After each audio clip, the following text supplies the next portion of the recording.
Does gear matter? A question that probably all people that are interested in photography ask themselves. And the answer is... it kinda does, which I know is an answer that some people might dislike, but it's true. However, it's more nuanced than just saying that you can get best photos with only the most expensive and newest gear. It's not that.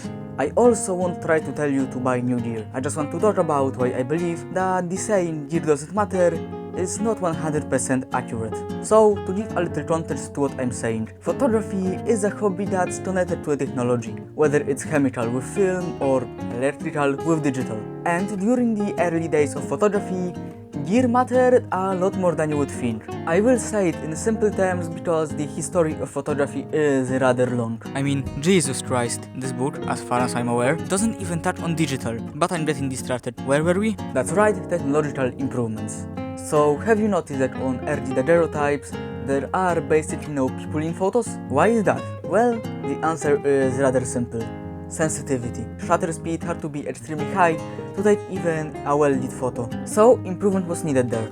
And it came, but then people were annoyed that you couldn't replicate them. So there came film, at least the very early versions of it. And then obviously materials and chemicals changed, there came color and stuff like this. But anyway, the point is that photography is connected to technology whether we like it or not.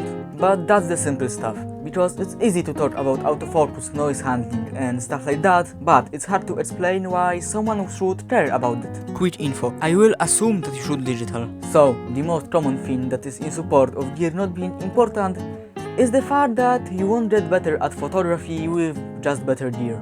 And it's mostly true. But the way it's said skips a lot of important details. And to be clear, these details are not really important if you know more than just basics, but for someone who's just starting out, it might give the wrong message.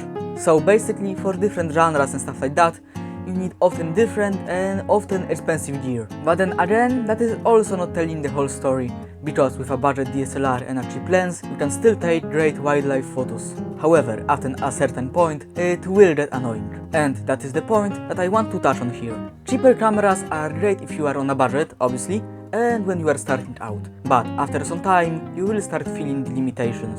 And that is actually a good thing, because then you know that upgrading your gear will be worth it. Understanding that is rather important, because photos won't come out good if you are constantly annoyed at your gear. There are also genres that require better gear in one way or another. The biggest ones are sport and wildlife. To shoot them, you need a telephoto lens, since a lot of animals and sports require you to be more far away. But also fast shooting speeds and fast autofocus. You can take great action shots with budget gear, but after a certain point, you will get annoyed at limitation that budget gear imposes. But you might say that a lot of great photos were taken with cameras without autofocus. But how many people have tried to shoot a fast-moving subject with manual focus only? It's annoying. Because the fact that you can't do that doesn't mean you really should. But then again, I am not really stopping you from doing that. It is a quite fun challenge after all. But it's only a challenge. Doing this as your primary shooting style can get quite annoying. And for those people that believe that older gear is 100% better, all I want to say is shooting with newer and better gear is more enjoyable for most people. And now that I think about it, most people that say gear doesn't matter only mere cameras made in last 15 years. But anyway, as for the lenses, here I will say that lenses from major camera manufacturers are usually good enough. More expensive lenses will give you better optical quality, wider apertures, faster autofocus and stuff like that, but you can easily take great photos even with a kit lens. I mean, these photos were taken with an 18-55. It's still however worth it to upgrade to better lenses. I mean, the 50mm f1.8s is magical, despite being around 500 euros. And that brings me to the part where I talk about which gears matter the most and which ones the least. But before we go into that, please consider subscribing and liking the video, it helps a lot. So for starters, it all depends on what you are shooting, but it's generally recommended to buy better lenses before camera bodies. They last for much longer and they don't really become obsolete. As for lighting, it depends on how much you are doing inside. If you are taking a lot of photos inside on a set, investing in good lighting will make a massive difference.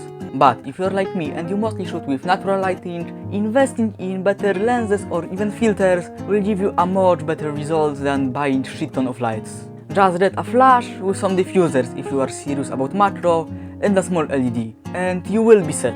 As for video, I'm not exactly a professional, but at least from what other people and I think about this, the order of operations goes like this: audio, lighting, lens, camera. But even the best gear won't help a bad photo. In the end, learning how to use your gear is the most important part. My Nikon Z5 might not be the greatest action camera, but for landscapes and macro, and even for occasional action, it's more than enough. And the most basic principle on which you should choose gear is see on what you shoot. You don't need 100 frames per second if you just shoot landscapes, so choose accordingly to what you shoot.